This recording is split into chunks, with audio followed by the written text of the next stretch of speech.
Income tax में salary पेशा लोगों के लिए कई बड़े ऐलान हुए हैं और इस वीडियो में हम वो ज़रूरी बातें आपको बता रहे हैं जो आपके लिए जानना ज़रूरी है। मिडिल क्लास के लिए कुछ अच्छे दिन आते दिख रहे हैं। वहीं वित्त मंत्री निर्मला सीतारमण के बजट भाषण में आयकर को लेकर 5 बड़े ऐलान क्या रहे वो आपको बताते हैं। सबसे पहले समझिए कि अब 7 लाख तक कोई टैक्स नहीं। यहाँ इसका मतलब ये जिनकी 5 लाख रुपए की कर योग्य आमदनी है उन्हें दोनों कर व्यवस्था में पहले कोई टैक्स नहीं देना होता था, लेकिन अब ये लिमिट 7 लाख रुपए होगी। छूट की ये सीमा नई कर व्यवस्था यानी कि न्यू रिजीम पर लागू होगी। पुराने रिजीम में कोई भी बदलाव नहीं किया गया है। अगली बात को हम समझें तो वहाँ पर इनकम टैक्स का स्लैब बदल दिया गया है। नए रिजीम में आयकर में छूट की शुरुआती सीमा को बढ़ाकर 3 लाख रुपए कर दिया गया है। पहले ये सीमा 2.5 लाख रुपए थी।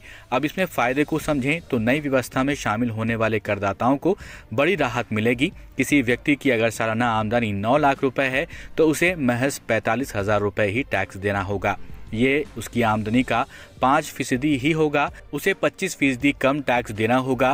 पहले जहां उसे 60,000 रुपए टैक्स देना होता था, अब उसकी जगह 45,000 ही टैक्स देना होगा।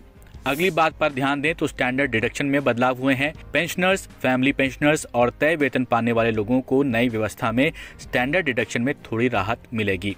अगर आपकी आय 15.58 लाख रुपए या उससे ज्यादा है तो स्टैंडर्ड डिडक्शन में 52,500 रुपए तक का फायदा होगा।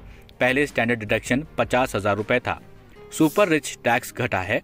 सबसे ज्यादा आमदनी वालों के लिए टैक्स रेट 42.74% है, जो दुनिया में सबसे ज्यादा था। इसे अब घटाकर 37% किया जा रहा है। अब ये भी जान लेते हैं कि ये फायदा कैसे मिलेगा। आपको बता दें कि सुपर रिच लोगों के लिए हायर सरचार्ज रेट को 37% से घटाकर 25% किया जा रहा है। इस तरह पहले 42.74% लगने वाला सुपर रिच टैक्स अब 37% होगा। लीव एनकैशमेंट, गैर सरकारी वेतनशुदा कर्मचारियों को रिटायरमेंट पर लीव एनकैशमेंट में आयकर छूट की सीमा 2002 में 3 लाख रुपए तक की गई थी। उस वक्त सरकार में उच्चतम बेसिक पे 30,000 रुपए होती थी। इस सीमा को बढ़ाकर 25 लाख रुपए किया जा रहा है, यानी 25 लाख रुपए तक के लीव एनकैशमेंट पर टैक्स नहीं लगेगा।